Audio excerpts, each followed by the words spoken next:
That's what I do, Grace. I don't mean to. Really, I don't. It happens sometimes. It does. You know? I can't be everybody's friend. I want to be. Hey, welcome back inside the Parc Fermé for podcast 802. This is Todd, of course. No, Todd, not now! AKA Negative Camper. You know why I've asked you here. You must convince the villagers that I'm harmless. That's exactly what I need you to do. Tonight, for your kind review, we're going to cover a little bit of news and a whole bunch of other stuff that I thought would be fun to talk about. So before doing that, of course, I have to introduce my co-host. You know what that means. I have to go all the way to the right coast of America, nestled in our nation's capital, where she plies her skills as a master statistician on survey science, I will call it, because it is a science, dang it. Anyway, you know her. It's the lovely, the redoubtable Grace! Grace, how you doing? It is in fact a science. There's no I knew need it for was. no need for quotes. No need for air quotes. It is a No. science. Yeah, absolutely. Yeah. So, little known fact to our new listeners that's what you do. I do have a degree and I have a master's in science, so I feel like that should count. Do right? have a master's in science and survey methodology. I sure do. There you go, folks. So this is going to be very, very prescient in our discussion, Grace. Sure, no pressure. I'm ready. You see how I tap into your professional skills? Like one of these days we'll have a podcast that's centered around audio, visual, and digital canvases and direct view LED and LCD and all that stuff. And then I can wax poetic on that. But, you know, right now it's just Formula One, where we all know that we're only occasionally insightful. Flip would be very into that podcast, for the record. So Yeah, I mean, he would. He's into this podcast too, but that one he'd definitely be into. So. Yeah, see, he loves that stuff. Yeah. Right. He's an IT guy. Yeah, He gets that. he'd be into that. He would. So, Grace, I was just surfing around the news like I'm wont to do this past week, and I bumped into an article I thought was interesting. All right. And it included our dear friend Zach Brown, Actual friend of the show. actual friend of the show, Zach Brown. He's been on this show. Actually, I know people who he has. I've interviewed Zach 3 or 4 Right. times. He's a good guy. He's good buddies with Paul. They're That's right. good friends. Here's the thing. I've been a bit of a broken record on this issue, but I think it's important, judging by the comments I read or I read on this story in the British press. I thought it might be important to bring this up. All right. As I've said many times before, that F1 success in the U.S. won't be due to having an American driver or an American team. It'll occur when you take America to F1, not take F1 to America. And Grace, you and I in past podcasts recently, we've talked about how Drive to Survive has done exactly that. And that is the wonder and the magic of Drive to Survive, is it's taken American fans inside a sport that they otherwise have never really even seen the inside and how F1 works. And that is what gets you hooked, right? Right. It did for me all those years ago, and it did for Grace all those years ago, except that we had to buy very expensive yearly subscriptions to Autosport in order to get hooked. Right. Or just spend a lot of times in Barnes and Noble. Yeah, a lot of times F1 magazine. Oh, Nigel Roebuck article. Everybody's like, what the hell? Well, we were just talking, Flip and I were just talking before the podcast about how, like, I don't know, right? There's so much content now that you can get. Like, I remember having to read race car engineering because I'm not a mechanical engineer, so I understand nothing in there. But that was the only way you got any sort of insight, and that's where Craig Scarborough used to, I think, which his articles would show up. So if I wanted to understand anything about sort of the behind the scenes mechanics of a car, I had to read a magazine that I was never going to buy because it's like Financial Times. I don't know. I'm not an economist. That doesn't interest me. So, yeah. So I think I just spent, again, a lot of times in Barnes and Noble reading magazines that I would only be interested in this part of this whole magazine because, that's the only way we got content back in the Stone Age. It totally is. That's absolutely right. Suffice it to say, in order to find anything out about Formula One back in those days, you had to hunt it, Yeah, for sure. For sure. That was like a bit like pornography. Now it hunts you, right? Formula One. Not Oh. pornography. Well, it does too. But I don't know. That anyway. also does. Yeah. So anyway, but that's yes. So back in the day, and so you had to really kind of fight to get inside and kind of understand the politics and all the stuff that was going on in the paddock. You And just lived in isolation, right? Like I mentioned this on the last podcast. Like right, the only right. people I ever talked about with racing about was Bob Varsha, right? Like, Yep. not in real life, right? Over the TV, because who Yeah. else did I know that watched this? And I think Yeah. that always was one Other of the than biggest. me. Right, the Right. biggest. Right, just how I found Yeah. you. Right, it was just on some message board, somebody to talk to. So I Right. think that's always been one of the benefits of this show. Is for me, I found that like, oh, actually, there's a whole lot of us. Yeah. And it's not just the two people I always thought that it was. You know? Right. So. And now it's even more thanks to Drive to Survive. Yeah. So, and look, Drive to Survive is that sort of perfect storm, right? We had the pandemic lockdown coupled with being bored at home and binge watching, and it created a big buzz, and more people started watching it. And it was easy to find. I Yeah, think that in the past too, right? It was, even though ESPN was carrying Sky's broadcast, Yep. you could still find on ESPN. I mean, I think 5 years ago, it's what we had with MotoGP. Like every season before I bought the app, I'd have to figure out who's carrying it. Is BNIN going to be in my cable package this year? Who knows, right? I know. Like, so, I know. I had that situation where I bought the package because it had it, and then they dumped MotoGP mid-year or something. It was like, well, wait a minute. So at least now you can consistently, I could say to my Yes. friends, here, if you want to watch it, here it is. And then I also mentioned, right, it would show up on the Chiron at the bottom, because ESPN just runs a constant Chiron. And anytime it was Formula One, I was like, held my breath because it was always like something terrible. It was controversy. Yes. And so at least now it's like it shows up and it's like, oh, Lewis Hamilton won. Or, oh, this, it was like, oh, that's so much nicer now. I don't have to like hold my breath every time it shows up on the Chiron. Max did what? Oh, come on. Now, to be fair, that wasn't the only factor that made Drive. Sorry, this series is very well done, and it's very entertaining, first and foremost. So kudos to them. However, I did say a week or so ago that F1, we were talking about that whole thing, the notion at the time about, what F1 really needs is an American driver. Before that was, well, what F1 really needs is an American team. Ask Peter Windsor. And so I get all that, but I was making the point a couple of weeks ago. Look, F1 is owned by Americans right now. Okay, they have an American team. They have more than one. They have Williams and Haas, right? They've had American drivers such as Alexander Rossi, who was the most recent one. If that's all it took, then Drive Survive wouldn't have been successful for bringing new eyeballs in, because everybody be already fans, right? No, right. But I think that what Drive to Survive did was it really appealed to. So I have a good friend of mine who we go to see movies together. I mentioned this before, right? Yeah. She'll watch any sports movie with me, but she'll never sit down and watch sports with me. Right. And I definitely know people, even I'm this way. Like we just watched PTI. I watch ESPN. I don't watch all these sports. I watch basketball. I watch Formula One. I watch MotoGP. That's about the extent of it.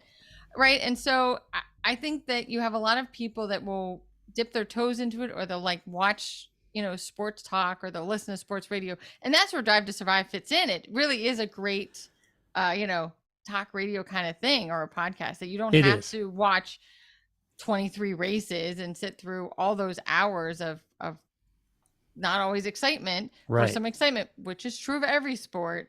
But, who doesn't want to watch, a nice 2-hour movie that summarizes a whole season, as opposed to having to watch the whole season?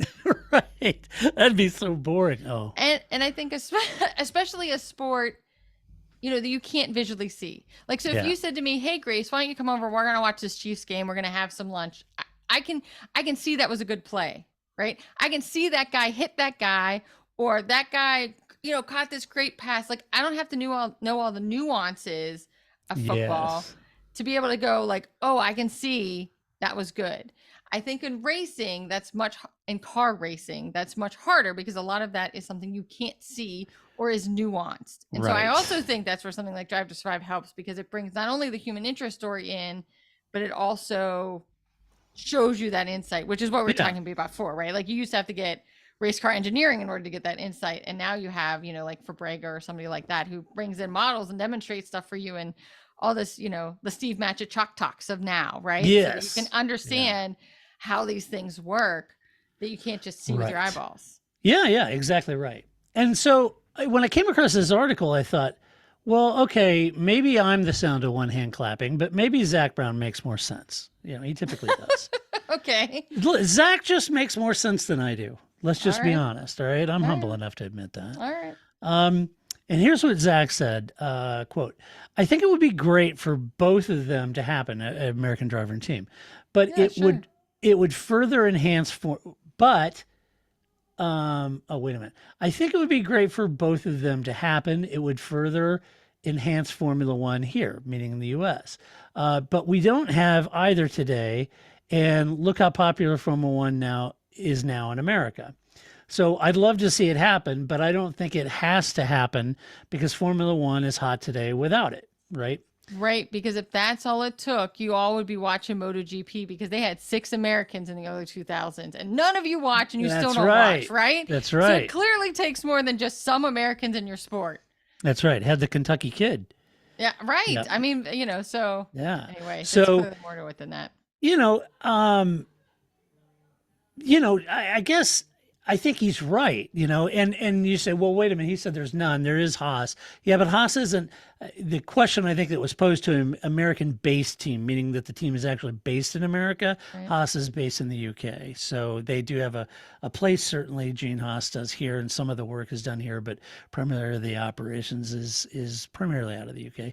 But anyway, I mean, sure, the denial of a super license to Colt Herta is not a good look for F1, but I think a bigger question might be what, if anything, can F1 do to create stickiness of their product to not lose the initial wave of interest that has come from Drive Survive? If the new fans, let's call them Drive Survive fans, are more general sports fans than they are diehard F1 fans, if they're going to be retained, how can F1 do this? And if that's the point, does it require an American driver or American-based team, as he termed it, in order to keep them into the sport? Does anything? Let me ask it this way: does anyone think that a Drive to Survive fan really cares about those elements? No, I think you have to have a good product, period. I don't care if that product was developed in Spain, in Italy, or the UK, or the United States. If you don't have a good package, you know what I mean? I think Yeah. Americans are late to the soccer game, right? Like, well, I think that's because now we're able to see good soccer, which we didn't always have in this country. And so I think that you have to have a good package in order, and I don't think people care about those things. I think that goes back to the point of, oh, well, Americans are only interested. Well, Scoot Speed did not bring in a lot of American fans, did he? Nope, he did Neither did not. Rossi. Right. So I think it isn't the way Americans watch sports, which is, and we've talked about that before too. But I think if I said to a friend, hey Todd, I'm gonna spend this afternoon watching this thing. Would you be interested in watching this thing with me? Oh, by the way, there's an American in this thing. I don't think that's what's going to sell you. What's going to sell you is this thing is interesting, and here's why you want to watch it.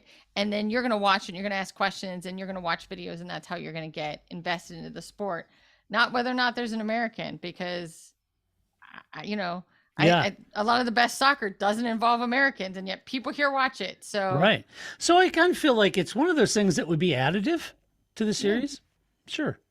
There's I think two American-owned teams, and the series itself is American-owned. So sure, it okay. only gets your foot in the door. It's never going to be what keeps you. It has to be a good sport, right? That you want to watch. Yeah. Even if you start, I mean, like I think if you think of tennis, right? So you think of the Williams sisters. Like I didn't watch tennis, and then here now we have a local tennis player who's really good, and so I think that now I pay attention to tennis because I'm like, oh right, these Americans or these people, but right. I have to stay because the tennis is good, because eventually they're not going to play tennis anymore. Right. So right. I think that you always have to have the ability to bring people in, but something has to stick. I don't know. It's like dating. Like the first date is what gets you the second date, but that's not what gets you married, right? Like Yeah, there has right, to be right. There has to be Right. something a little bit more to the package than It just may have for Paul date one. Charsley, but I don't quote me on that. I don't know. You know, so if you really want fans to be married to your sport, you're going to have to do more than wear your best outfit and take a shower, right? Yeah. It's going to have to be a long lasting something that people are into, and Sure. that kind of stickiness that's going to last you with an F1 marriage, as opposed to just, oh, you know, that's my sport on the side when, you know, basketball isn't in season. Yeah, so it got me thinking. So I read that, and I was getting ready to craft some notes for the show.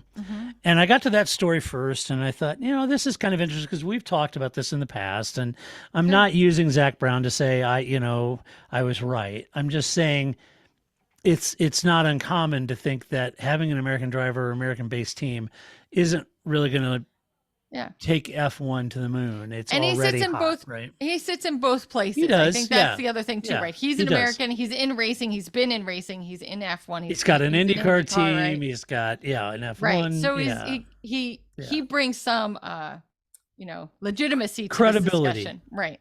Yes. But it got me to thinking, okay, so what do the fans value? And what is F1 faced with in its fandom, its fan base, right? So I got to thinking about it, and then, that's always dangerous because, it's just like, Oh no. I know. Todd's I know. thinking again. Yeah, I know. It turns into an afternoon of soapbox preachers and jail tattoos. So I'm sitting here thinking, okay, so what Monza tattoo. So I got to thinking about it, and I thought if you broke the F1 fan base down, it could look like this. I'm saying could. Okay, so the first group I would say are what I would consider legacy fans. These are going to be boomers, Gen X age range. Why? Because just due to chronological time. I mean, if you were like me and you were watching Senna, your chances are you're going to be a Gen X, which I am, or a boomer, right? If you were watching, Prost and Senna, if you were watching Hunt and Lauda battle it out when you're in your 20s, you were a boomer, right? I wasn't. I was super little. I did watch F1 then, but I wasn't a boomer, right? But so that's kind of your legacy fans. So we're the kind of people that when it comes up and say, oh, wow, are they doing something tricky with the weight of that car? Oh, that's outrage. That should never happen. Yeah, it did when Williams is putting ball bearings in their water tanks and they were carrying water for, quote, water-cooled tank. It's all been done before, right? So these are the kind of people that have all kind of seen F1 through 30, 40 years or more, right? Right. Legacy fans is what I would try. Then, Grace, there's the U's. This is what I would say is sort of like the 2K fan. They would have came in maybe at the beginning, middle, or towards the end of the Schumacher era, the beginning of the Hamilton era, right? Early 2000, late 90s, early 2000s, 2000-ish, right? Yeah. 2007, maybe Lewis's first championship. You heard Lewis, that's awesome. Super young guy comes into the sport, wins the championship. Yay, McLaren. Yeah, maybe it's that. So those are sort of what I would say is sort of the 2K fans or the modern fans that have been around now, that they've seen some domination in the sport. They've seen some galactically boring races as well as some really exciting races. They've seen some political shenanigans like Crashgate, Spygate, and all the other stuff. So they've got a real good, mouthful of just how sour Formula One can be. Yeah. And so they've been beat up by F1 a little bit, and they've got their, they've got some medals, some Purple Hearts to show for it, right? The legacy fans they look like Prince Charles, at the funeral. They got so much metal on them, that shit we've seen.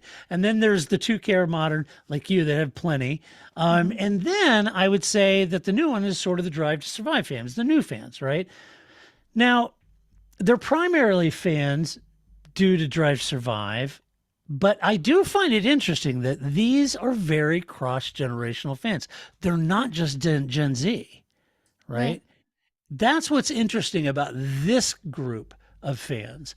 So some of the Drive Survive fans, some people reach out and say, "Oh my gosh, I just got into I have coworkers, Pat, a wonderful guy at work, just started watching Formula One because he watched Drive Survive. He's not Yeah. Gen Z, he's probably Gen X like me, and so super good guy. And so this is what has come in with the Drive Survive. So it isn't just necessarily a chronological generational thing. No, because it's not like Drive to Survive is on TikTok. It's on Netflix. Right. It's on Netflix. Right. Exactly. Yeah, exactly. So there are many generational differences in these fan groups if you look at it. And many believe there are generational and even cultural differences that appeal. So how does F1 create stickiness for each of these fan demographics? Now, Grace and I have often talked about the number of fan surveys that have been done in the past, let's say 10 years alone. Yeah, sure. And there's been a ton of survey methodology, and it happens to be what Grace is an expert at. And, she's actually trained in it. And we've unpacked in the past, I don't want to rehash old ground, but for newer listeners, we've unpacked the survey questions and discussed it with Grace's wisdom on the subject. But I think in the past, we feel that the survey methodology has been lacking in desired data intent and desired data action over the years. Now, some of these surveys have been done by F1. Some of them have been done by standalone media outlets. And here, like most recently, some have been done jointly between F1 and the media, most recently the motorsport.com one, which is the largest, most expansive F1 survey and most inclusive fan survey that's been done. And that was completed just in 2021, right? So I think that having harvested all of that data in 2021, are we any closer to understanding where F1 needs to innovate, what they need to do to appeal to legacy fans, to 2K fans, and to have compelling interest to keep the DTS or Drive 5 fans engaged in the sport?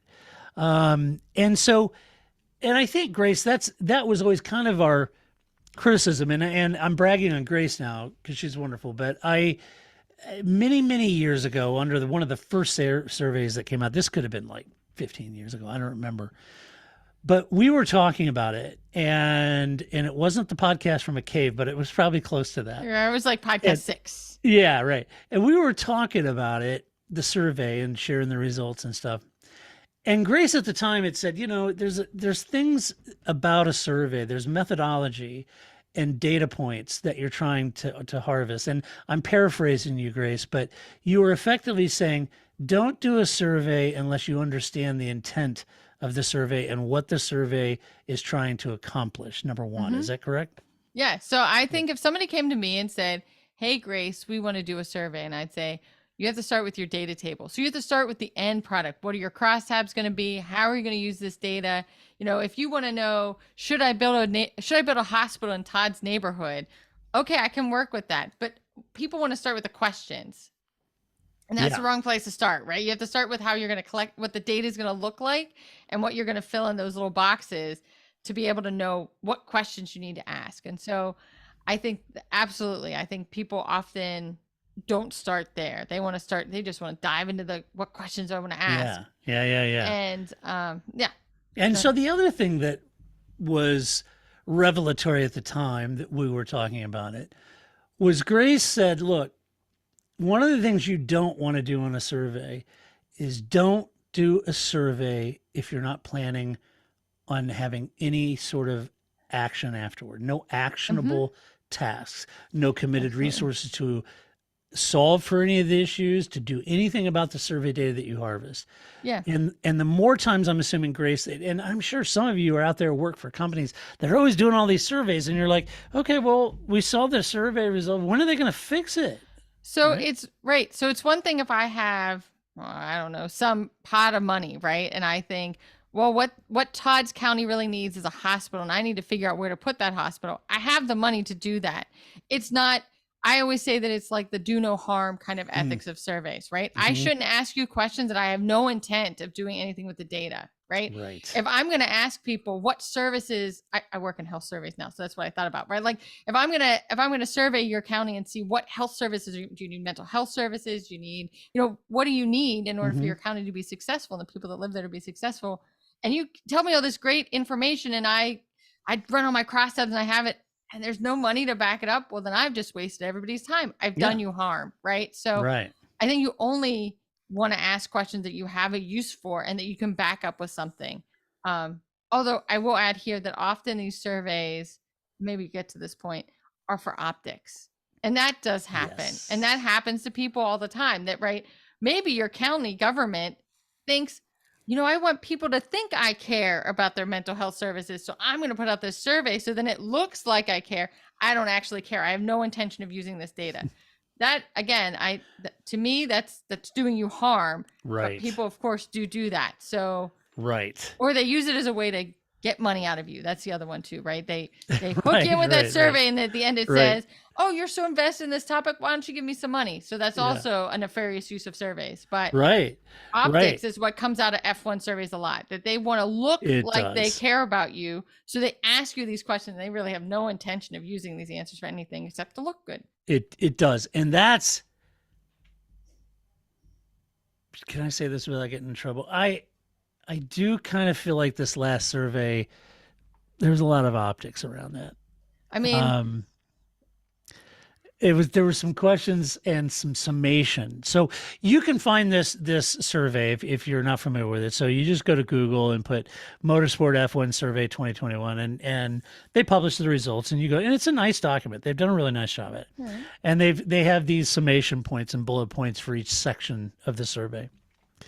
And there was a lot of, see, fans agree with us. The sustainable fuels are the way to go, and I'm not saying they weren't, but there, Grace, we get into some very crafty survey question writing. I was going to say, right, that's always the thing that comes up, is that I also use this example, right, that if I ask you, hey, Todd, I don't mean to make this political. This is just a clear example, right? If I say to you, what do you think about Obamacare?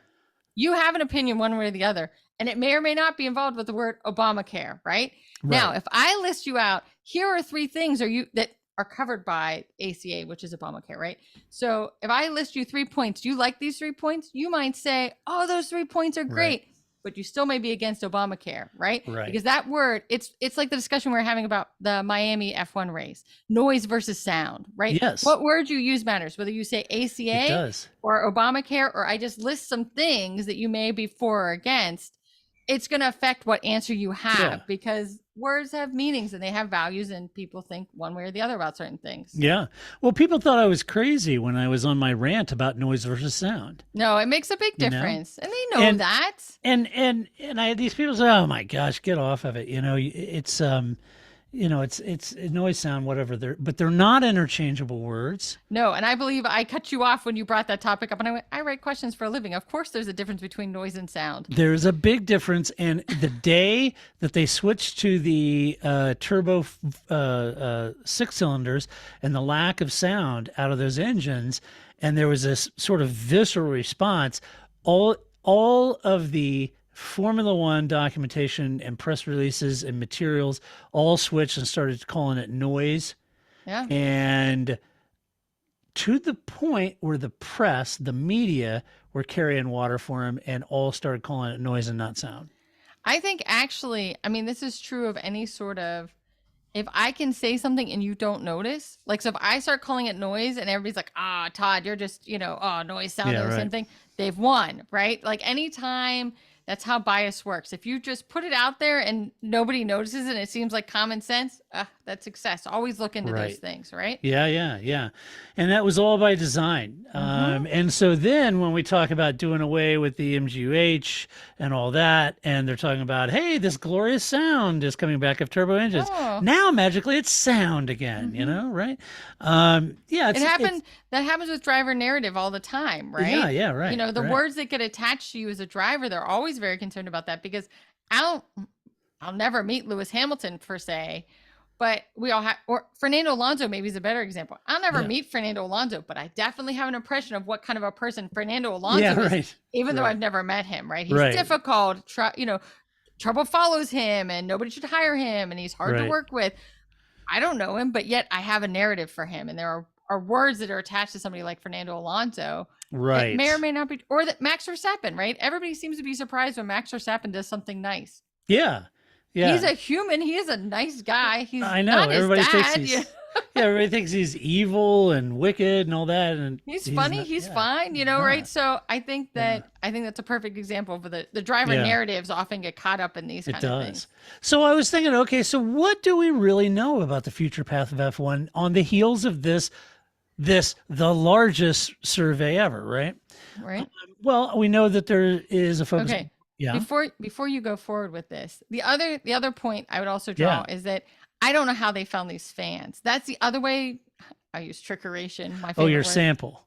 Right. What your sample is. So you have Yeah. somebody that will have like ESPN, they don't do these as much now anymore, but somebody will just put a thing on their website and they'll say, see, all the F1 fans agree with us. Nope. Those are only people that went to your website and actually did your survey, right? That's not a representative sample. So that's also something you have to look out for, especially when it's optics, is that it's just like, oh, we asked the first, 500 people that walked through the door at the Miami Grand Prix what they thought, and look, surprise, they agree with us or whatever. So, right. So matters. if it was primarily, well, I happen to have it in front of me here. I can share this all with right, you. very good. It was the biggest survey ever, the largest sample ever analyzed, 167,302 responses. Youngest ever sample recorded, 34% of respondents were under 24, 63% were under 34, and the average age was 32. Okay. Highest female participation, 18.3% of total sample, up from 10% in the 2017 survey. F1 attracts passionate new fans with 34% following the sport for less than 5 years, up from 12% in 2017. And greater geographic spread, 187 countries represented, with a significant uplift in Asia Pacific, Middle East, and African response. So there you go. So, but how did they find these people? Yeah, right. I don't know that. I'm going to guess that it was heavily promoted on all media, and people were directed to go to Motorsport to fill out the survey, and it was probably on F1's website too. Probably. So I'm just saying it's not about, things are complicated. It's never just this survey's good, this survey's bad, right? You just need to be aware of these things so that you're an informed consumer of data. And Right. I think I've told this story too, but I felt like I had done my job in this marriage when Flip, because he would tell me something like that. And I go, well, what was the source? When he would just tell me things and tell me the source, I was like, victory, right? Because that source matters, right? And whether it's a marketing firm or whether it's just on somebody's website. So that's what I'm saying. It's just, doesn't make Right. it good or bad, but you need to know what you're consuming. Yeah, Data-wise. right. So, what do we know? Well, we know more competitive racing via the new regulations, which are out this year, with less aero downforce, right? More ground effect. We know the sport's heading to synthetic fuels. There's new engine regulations coming. More engine manufacturers in the sport, possibly Audi and Porsche, right? But not necessarily more teams. Yeah, apparently Toto's not too happy about divvying that prize money out another 11 ways instead of 10. And he's not the only one. I think there's others, but Especially not with Michael Andretti. yeah, right. So these are a few of the things that F1 is moving towards. Now, the more difficult part of this equation is breaking down these demographics, and more particular, I have to think, is breaking them down by wallet share.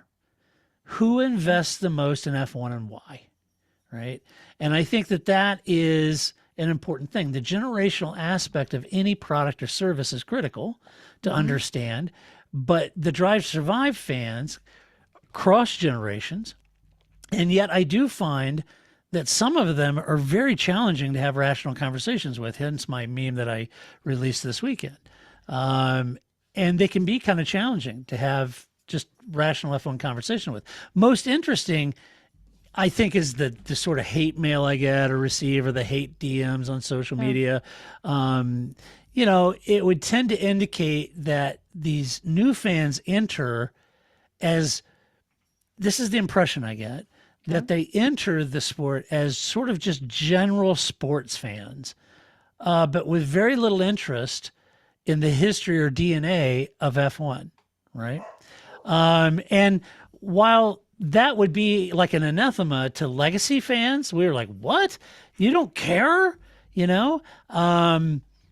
Is there not a part of you out there that says, well, actually, I understand their point? Like, who cares what Hunt did with Lauda in 76 or what happened between Center Prost? I'm here now and I care about what Lando's doing.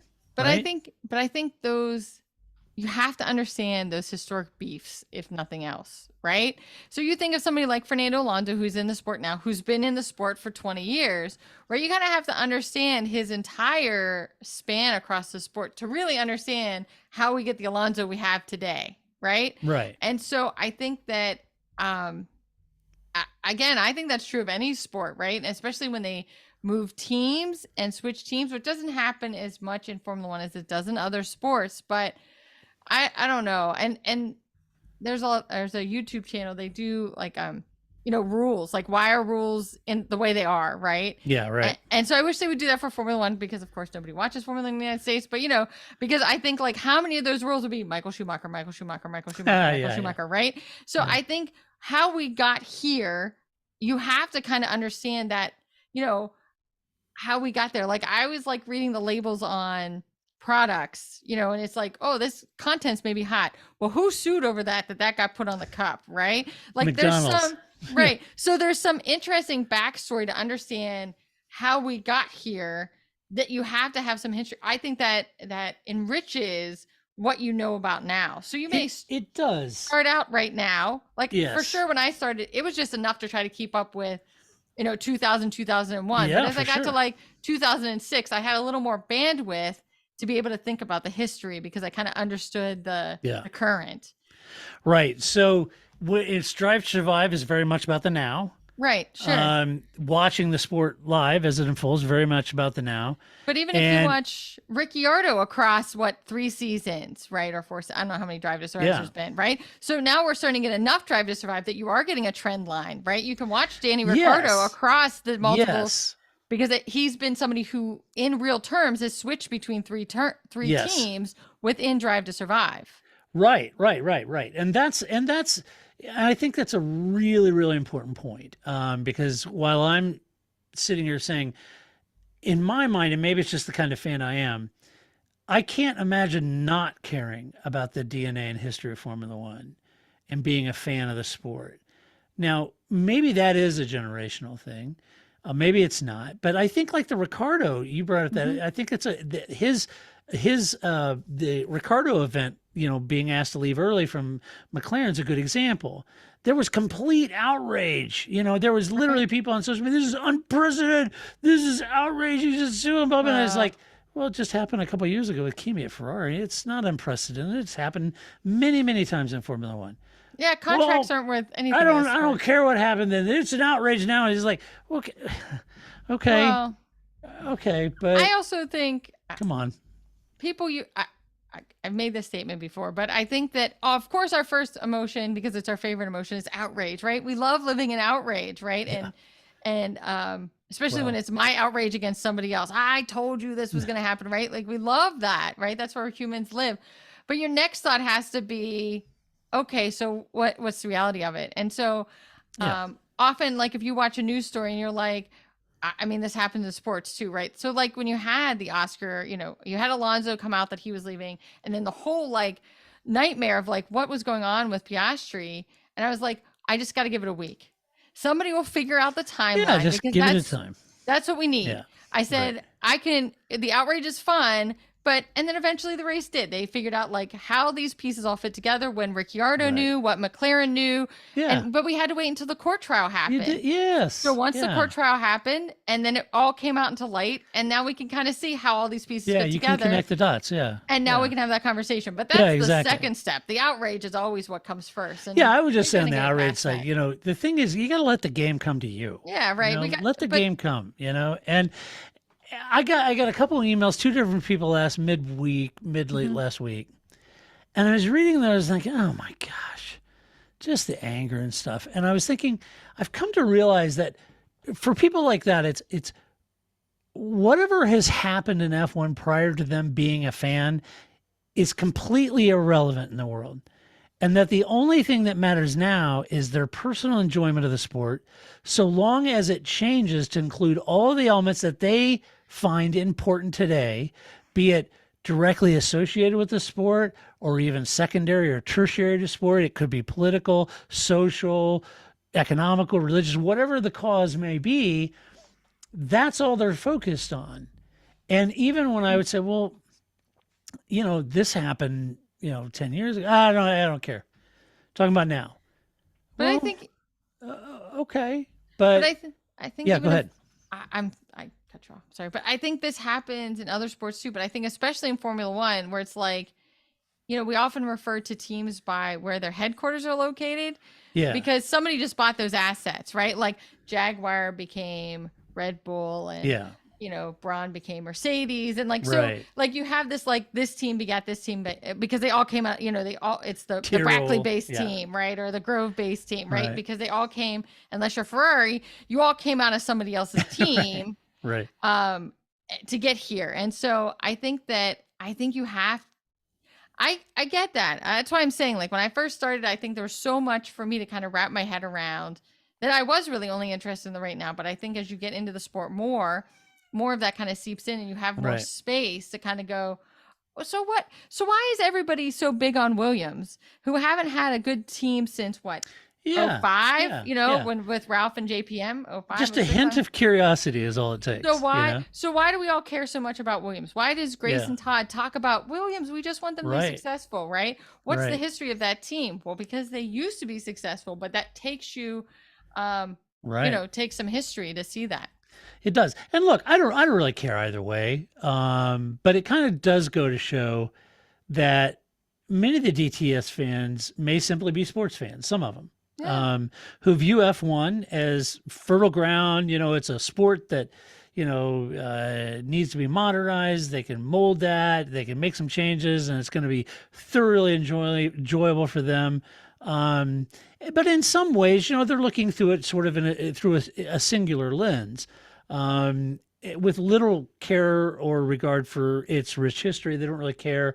And that's okay too. I don't really care. Look, it doesn't represent all the DTS fans because it's very cross-generational.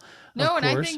I think some DTS fans have made the long term, like now, like I started watching DTS and now I watch practice 1, 2, and 3, and I watch qualifying, and I watch. I totally agree. Certainly, there are people have. I got totally right into the whole agree. thing. Yeah, and it's certainly not all of them by any stretch of imagination. It's a few of them, but it is a segment of them, and it made me wonder about that. And I kind of felt like, look, you can be whatever kind of fan you want to be. It doesn't matter to especially me. I now. don't care. Yeah, I don't care. But now you have the ability to watch. You can watch Scarbs and Sam Collins, or or not.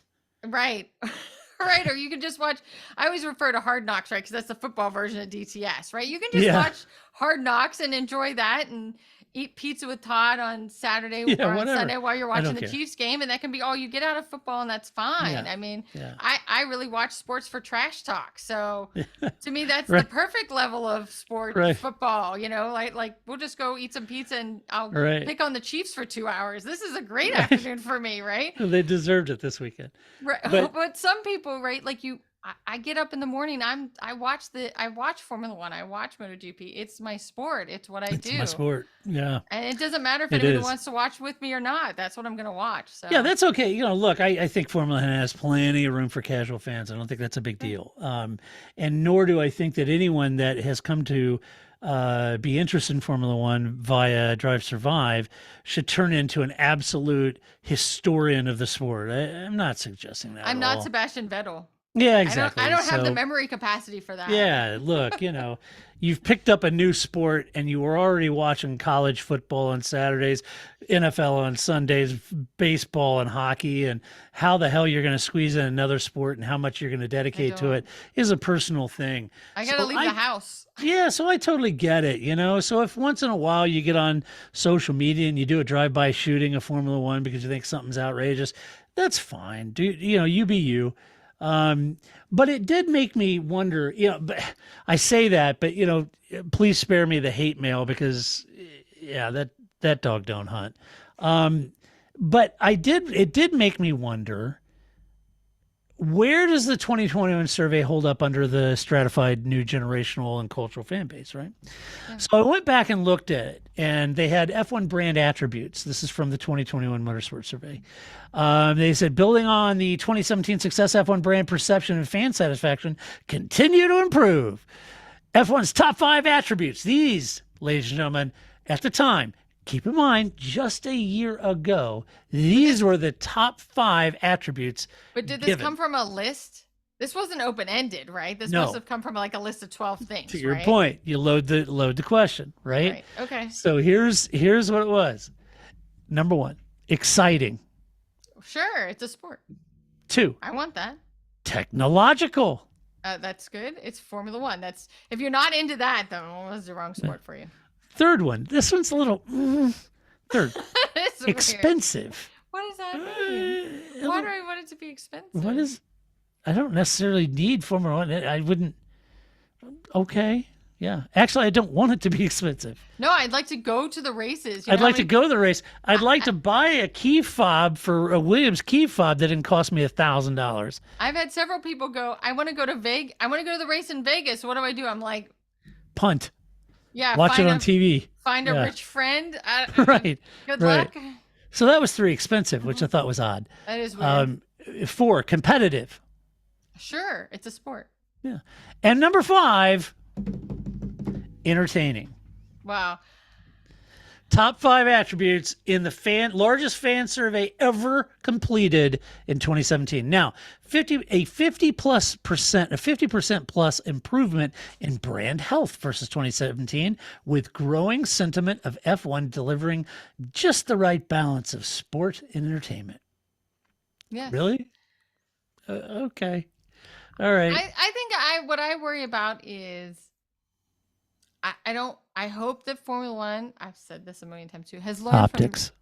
from, well, that too. Now I was going to say, I hope they've learned from NASCAR, Yeah. right? The whole entertainment over sport became such a big part of NASCAR. And I don't want us to end up having, competition yellows and those kind of things. So I know. I mean, NASCAR just turned into like the You know- prodigal son. He was out down in the city drinking and a whoring, and and it just got crazy, with everything that happened. And I think even when we discussed the last race of last season, when Flip and I were talking about it, I was just like, but no race director wants a race. And we just had this discussion again. No race director wants a race to end under a yellow flag. Yeah, right. You know what I mean? So, but is that entertainment over sport? I mean, now whether what Massey did was right or wrong, I'm just saying that I can understand that his goal was not to end that race. Yeah, the finish last under race green, of the right. season, he wanted to finish under green. Right. So- Right. And they should have solved that at the end of last year, but they didn't. They really shouldn't. But I mean, that's another podcast for another time. But I think that there is some. I always think. I mean, I don't always agree with Bernie Eccleston, but he's right. You want the people that when they leave on Sunday, They know know who who the won. winner is, I agree with him. right? Yep. And I think that's been something they have to, figure, because I think after, the last race where it was like, we all joke because Pierre Gasly was like, does anybody know where I'm starting? Right? Yeah. Who knows? Nobody And knows. look, is there precedent? It's unprecedented. It's outrageous. Well, no, it isn't. I remember when Kimi was on the podium in Brazil, and then a day or two later we found out, actually, no, it was Fisichella. Yeah, and he had to give Well, it back to him. Fisichella was robbed of the whole podium experience, for crying out Yeah, loud. it was just a picture. Like they just stood Yeah, it was next a to each picture. other in Here's a your parking trophy lot. at the next race, right? Yeah, So it was oh, sorry, here's your trophy. Yeah, thanks. Yeah, That's what I wanted. yeah, just thanks. It isn't, but I do think there is some balance that every sport has to find, right? And that It refereeing, does. It does. refereeing is definitely a part of that, right? And how It does. because referees control a game, right? They play a part of that, and so that's always going to be the case in any sport, and it's the case Well, with Formula One. The good news is this survey says F1 exceeding expectations on all key sporting attributes. Exciting racing, best drivers, fastest cars, most advanced technology, with the exception of a continuing desire to increase overtaking. The mother of all litmus tests of any racing is the amount of overtaking, which I will So, deny to my dying day. If you want that, go watch NASCAR. The need to attract new fans continues, but at a reduced level. I find that an interesting result given it's That's a very 2021 with Drive Survive. Yes. I mean, but I think the thing is now, again, unlike 20 years ago, gosh, it makes me feel old every time I say that, but you have that ability. And that's Yeah. true of all sports, right? Like I can watch ESPN or I can just watch basketball, right? Like you can just watch the NFL channel. You don't even have to watch ESPN. 20 years ago, you had to watch ESPN and wait for your sport to come up on some show. Right. Now you can just watch, just like with news, you can just watch a channel that only deals with your sport. And you have that ability with YouTube or with, with content creators or with magazines. Right. You have this ability to just focus on whatever it is you want, whether it's like you just want to, keep it, the Olympics kind of like fun, interpersonal stories and not really get into the sport, or you really want to get into the sport and you really don't care so much about the personal interest kind of part of it. There's space for all of that now. You have that ability to pick and choose what your interest is. It isn't just what, whoever the Walter Cronkite of Formula One decides you want to consume. That's right. That's exactly right. The other thing I thought was interesting was this answer, and this goes out to all my British friends, being that you poor folks were just beat about the head and neck with the Silverstone online ticket debacle. Oh yeah. And price gouge, right? Right. So I found this was just, I found it interesting also based on the current Silverstone pricing as well as the current Miami Gardens pricing and the Las Vegas Grand Prix, which is just astronomical, right? Yeah, it's craziness. It's crazy. So here's what's said. They found a good value for ticket prices. 21% said that between $96 and $117 was a good value. A reasonable value, 20% said, was between $120 to $145. Expensive, 50% said that it was expensive at $163 to $244, and too expensive, 66.5% increase in the survey said that between $208 and $350 was too expensive. So I think part of it is what is interesting about Formula One, unlike many other sports, is that I watched Formula One for a good, I guess, somewhere between 6 years and 10 years before I ever went to a Formula One race. Mm-hmm. I've been to NASCAR races, I've been to IndyCar races, but I had never gone to a Formula One race until I was well into the sport, just because we used to only have, Canada and, Indianapolis, right? And so the availability to go to a race wasn't great. So that's one thing. So I don't know how they are asking these fans. Like, I would want to know that crosstab I'd want to run is by fans who have been to a race. Yeah. What do you think? Is that worth it? Right. And then much like I will use local football teams. So I've gone to, Washington football team games and they suck. The stadium sucks. The experience sucks. It all sucks. The name sucks. Well, yeah, right. But I'm going to stick with the Washington football team because I think that's the name they should have stuck with. And then, but I've also gone to see Ravens games in a new stadium, and they have all this like pre-game stuff, and they have the family-friendly stuff, and they have the if you want to drink stuff, and it's just a totally different experience to go to the game in Baltimore and the game in DC. Parking is easier in Baltimore, et cetera, et cetera. And guess what? They cost the same amount of money. And so I'd much rather go to, I don't like either of these teams, but I'd much rather go to a Ravens game for the experience, for the value of my money, than I'd ever want to go to a Washington football team because Dan Snyder's just stealing crap and charging me $25 for a terrible hot dog. Right. So I think that's the thing too, is that I've been to 4 tracks? I mean, we have 23 tracks this season, right? So of those, I've only ever been to a very small fraction of them. So how could I ever say, oh, this is what this value is? Austin is a very different track than Montreal, which is a very different track than Indianapolis was. For some people, which was a different track than Abu Dhabi. So So some people say, hey, look, spending $350 over a weekend for me to sit out in a pasture with a flat tire in Elroy, Texas, is too expensive. But me to go to Montreal, maybe that's not too expensive, right? Right, because that's a totally different scene. And so that's where I think that becomes, because I would definitely pay more money to go to Montreal because you can metro everywhere. You don't have to drive to the track every day. Yeah. And you can metro to another part of the city and eat something different. Right. And so See, now I think would pay that's more interesting. money to go to Elroy and go to a cow pasture because, I'm from Missouri. That's what we do. There you go. It feels comfortable. Eat some Yeah, beef. feel at home. Yeah. We're in good place. But Right. so I think that's where that would be interesting because it's such a scarcity of an event that most Right. sports aren't. Right. Right. I go to we have, partial season tickets to go see the Wizards basketball game. I can tell you a lot about whether or not I think that's worth my value or not because I go to a lot of those games. Yeah, right. How many Formula One races have I been to in my entire 20 years of watching this sport? Very few. Right. So that's just my thoughts on that. I'm going to skip to some news and we'll cover some news, but let us know what you think. So I do find it interesting with these cross-generational DTS fans and how Formula One would take their survey data from last year, take a look at their market, figure out where they can innovate, where they can grow, what their adjacencies are, and where they might be able to create stickiness. And I think maybe Grace tapped into it.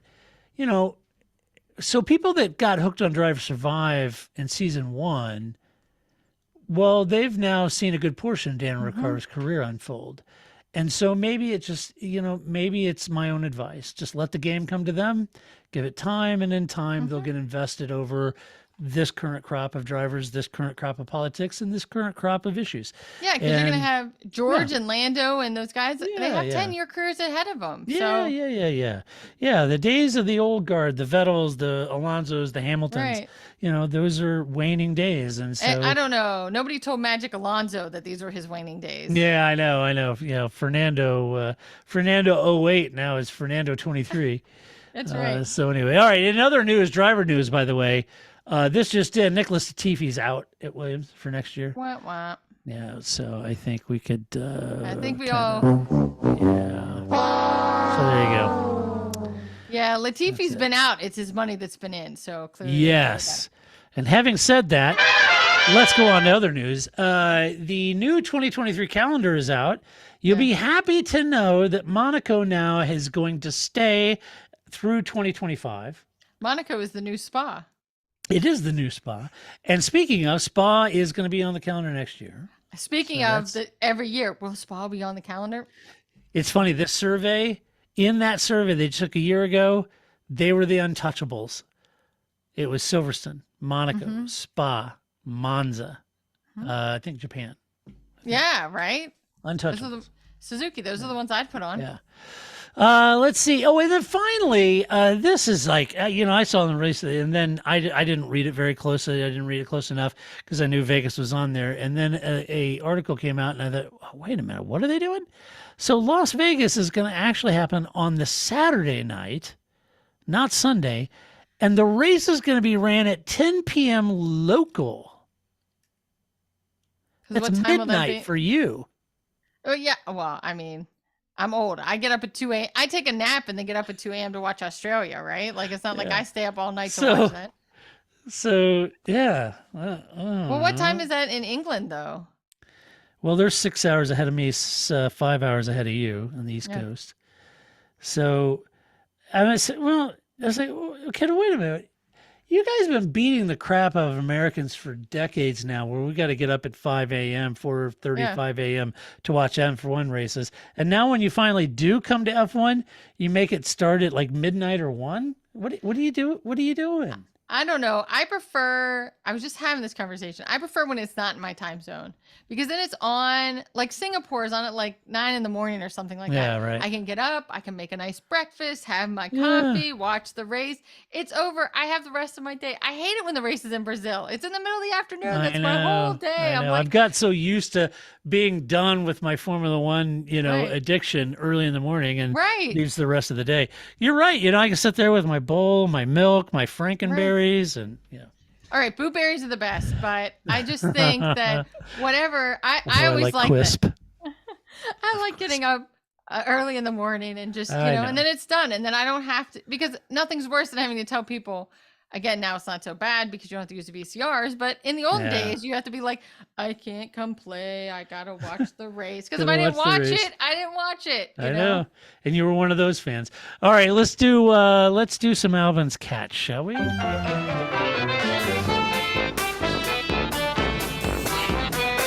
All right, Grace. All right, I'm gonna do my best to All right. not drag the show out too long. All right, shoot. Although I feel it's been too late. Whatever. We're on thin ice. Buckle up, people. It's a long show. So first, you'll remember a couple weeks ago when I was on the podcast before Spa.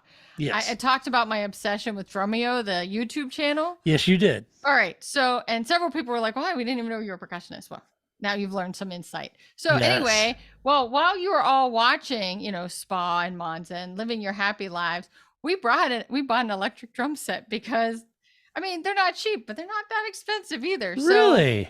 yeah. So now we are the owner of a Roland TD17 KVX.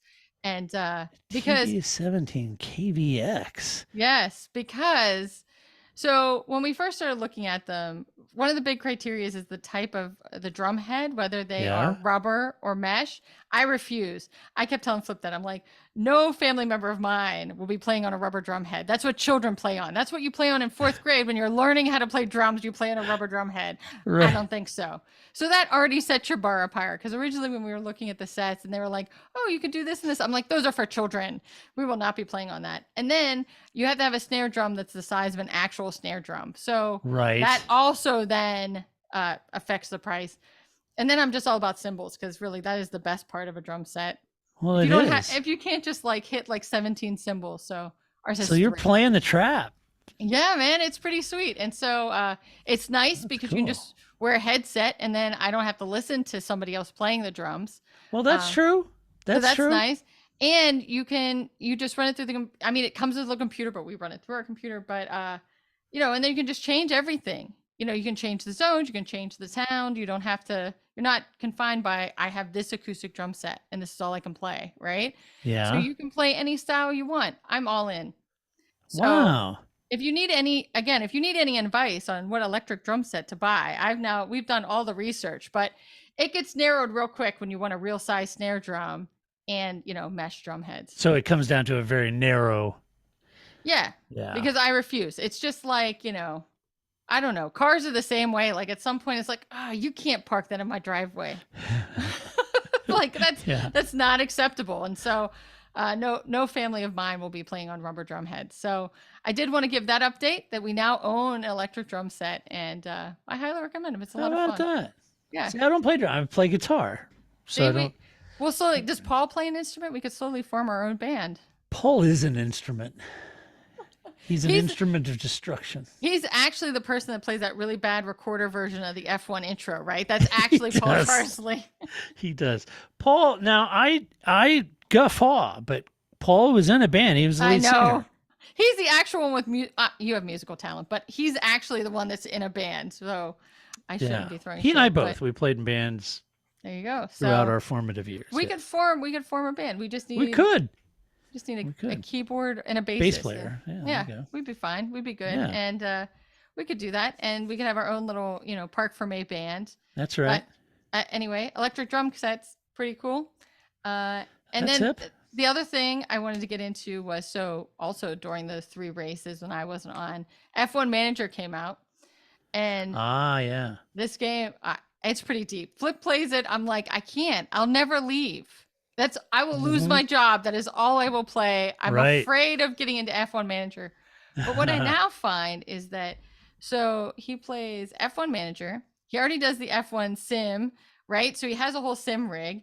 We have our fantasy team, and then there's actual Formula One racing. So he'll say to me in the morning, I'll be like, oh, hey, how's it going? What's up? And he'll go, oh man, I don't know. George is going to do very good this week.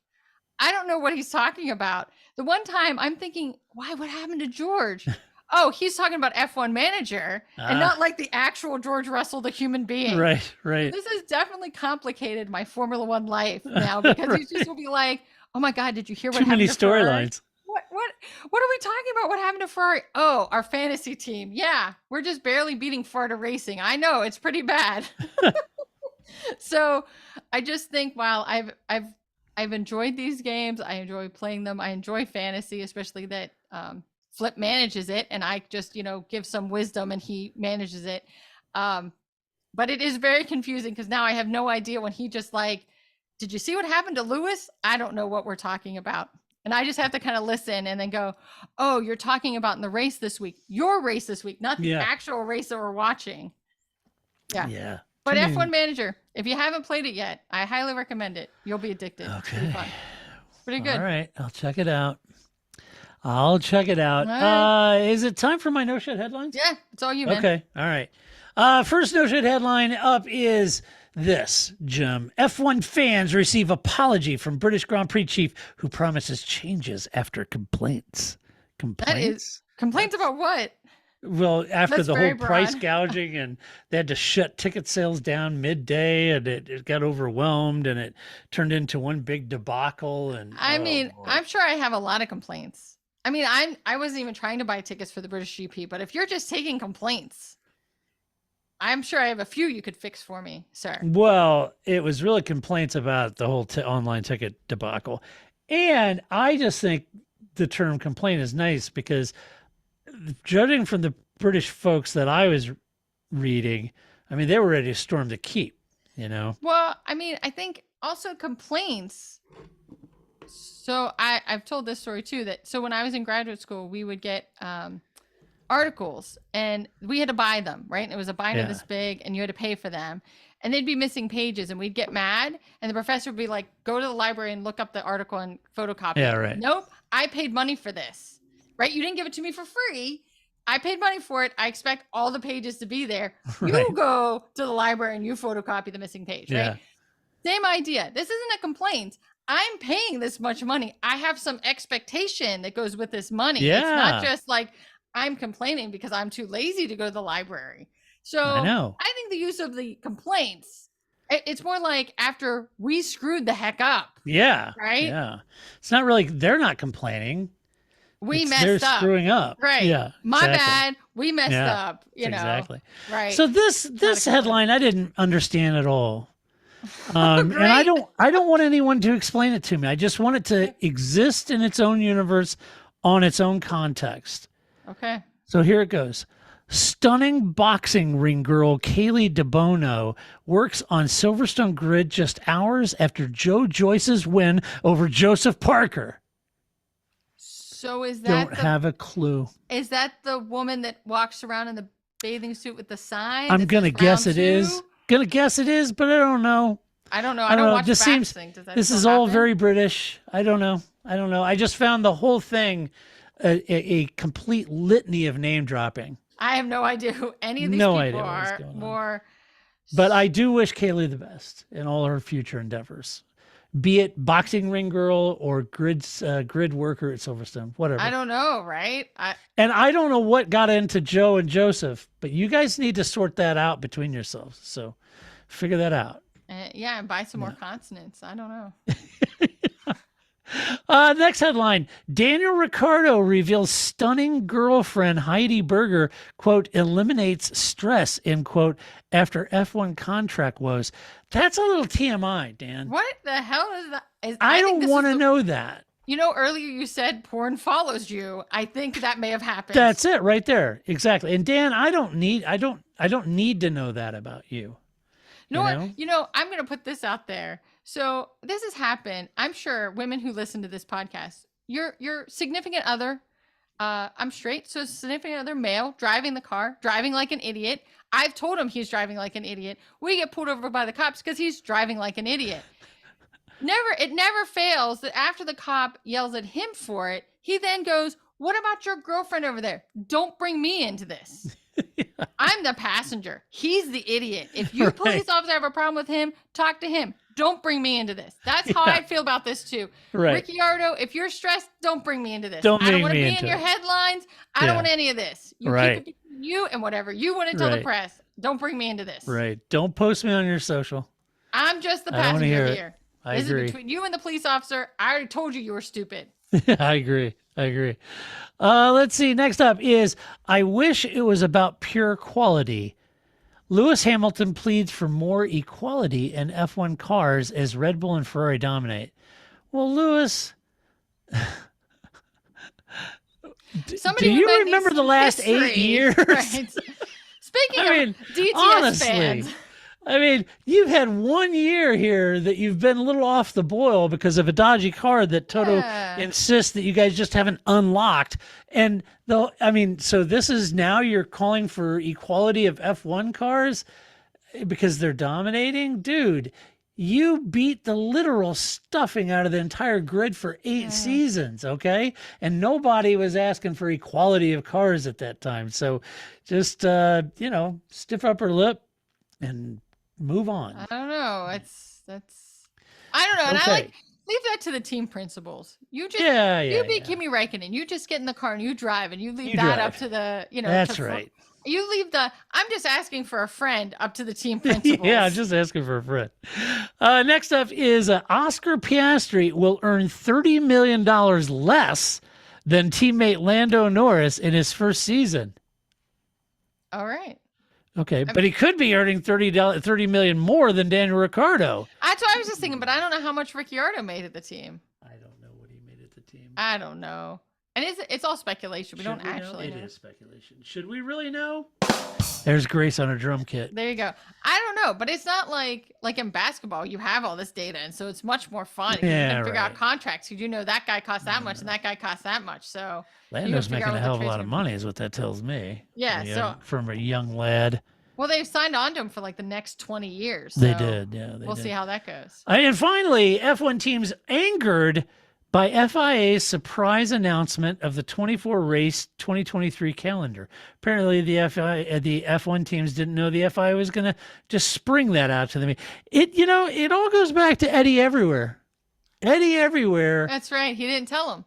Dude has his own agenda, and it's almost like his own world. And if you might be a guest in his world, you might not. He's like doing his own thing. It's weird to watch him work. Were they surprised by what the calendar contained, or no? Just I don't know. That I didn't read the article. I don't read the articles. I just get the headlines because I think the headlines are funny enough. I think that would be fun too if they were just like, "What happened to France?" Yeah, and I thought we were going with 19 races, not 24. Right. Well, there's no way they're going to add more before they ever take more away. Right. Exactly. All right. Finally, let's do some mailbag. You've got mail. Charlie asked this. Hey, Charlie, how you doing? Hey, Charlie says, "Hey, love the podcast." Well, thank you, Charlie. We love you. Thanks for listening. Hopefully, you still love us after listening to this for yeah, that's exactly. I mean, who ranting wants to for listen? the last hour and a half. I don't think we were occasionally insightful here, but we were trying. I think we're very insightful. Go listen to other podcasts. Every single F1 podcast known to man is better than this one. Go listen to them. That way I don't have to argue. All right, well, that's not true. I'll argue with you. That's not true. Okay, you argue with me. So Charlie says, "Hey, I have a question regarding midfield teams letting faster cars pass because, as Krusty often says, that's not who they're racing. Since the car behind is so much faster. Exhibit A, Max Verstappen at Spa. Do you think there is a solution to this problem, or is it just inherently part of Formula One? Sorry if this has been already asked. It hasn't, Charlie. I'm new to the sport and the pod." Well, thanks, Charlie. It's a great question. And I could see if you're new to the sport, you're thinking, okay, so they're all on track, they're all racing, and so you've got Max coming through the field. Maybe he stopped for a pit stop, and he's coming back through the field, and let's say he's got Lando or Dan and a McLaren, and they don't put up a much fight. They just kind of, when he says they let him go, it doesn't mean they pull over and brake for him. It just means they're not going to fight him hammer and tongs to keep him behind him. Right. Because technically that isn't their race. So what that means, and I don't mean to patronize you, Charlie, if you know this, but what that means is that where they are in pit stop cycle, like the example I just gave, if Max was in the lead and he boxed and he came out behind Lando hasn't boxed yet. So for Max to come up behind Lando and Lando try to hold Max off may not make a lot of sense depending on what Lando's strategy is. If Lando's trying to go long on that first stint, he doesn't want to chew up his tires trying to hold Max behind him because he's not really racing Max at that point. His strategy hasn't unfolded yet. And so He probably let Max go around because Max on fresh tires, he's quicker. He'll let Max go around. Lando will let his strategy play out. And truth be known, Lando knows just strategy and pit stop and where they are and their sector delta, their times. They can kind of tell who they're racing against in aggregate time. And so that's what they're going to be doing. So it's like with Max, technically Max, Sergio, both Ferraris, possibly Mercedes, they're all racing there or thereabouts. They would be racing each other if you look back down the field to a Alfa Romeo. They don't have the pace to be fighting for wins necessarily. So they're really not going to get in a major battle with a car, let's say, that started out of position. So let's say that Lewis took a grid penalty and he's starting back in 18th place and he's behind the Alfa Romeo Zhou Guanyu. So yes, Joe is fighting Lewis for position, but the reality of it is that Lewis's car is a lot quicker. Joe knows that Lewis is going to eventually claw his way back up into the points, possibly top 4 or 5, even possibly podium. So in his mind, do they ruin their strategy trying to keep Lewis behind him, or do they really just focus on the cars that they are pretty much matched with to fight for maybe 10th place and get a point, right? Right, because it's a marathon and you waste your resources, right? So if you think of it as humans running, if I'm running Todd and Todd runs faster than I am, I'm not going to push Todd too fast because I know he's a faster runner than I am, right? Yeah. And so I could run to keep ahead of him, but I'm not going to have enough gas, right? I'm not going to have enough energy come to the end of the race to beat the guys I need to beat, right? So I think that you see it just because for every lap that Joe keeps Hamilton back, not only does it make it harder for Hamilton, but it makes it harder for him too when whoever he is racing comes along because he's spent his resources keeping Hamilton behind him, right? Yeah, exactly. And it doesn't really matter. I mean, Hamilton's gonna get by, right? And he doesn't care if he ruins Hamilton's race, but what he may be doing is ruining his race, you know. Play F1 Manager. This becomes very clear there you how go. important. There you go. Then you can wake up in the morning and say, I don't think George is going to do good this weekend. I don't know about George's strategy. I don't know about George. But I'm telling you, man, that makes it very clear how you have to plan your strategies in comparison to other people who you're guessing about because you don't necessarily know their strategy. That's right. That's right. All right. Great question, Charlie. Thanks for listening to the podcast. Peter, I'm going to try to get your question next week when Paul's there because it'll be a good stumper for Paul and we'll get there. But that does it for this podcast. Thank you so much to our Patreon supporters. And we would not do this podcast without you. If you'd like to share your opinion, just do so at theparcferme.com. Just do so with decorum and civility. As always, if you like this podcast, go over to iTunes, give us a good rating over there, give us some love. We would appreciate that. Tell a friend about it. Don't keep it to yourself, spread the love. We will be back next weekend to do this all over again, but we are going to be reviewing a race. We're going to talk about the Singapore Grand Prix with one Paul Charsley. So tune in for that. And until next week, when we do it all over again, this is Todd, a.k.a. Negative Camber, saying so long, Grace. See you in 2 weeks. That's it, man. Game over, man. It's game over.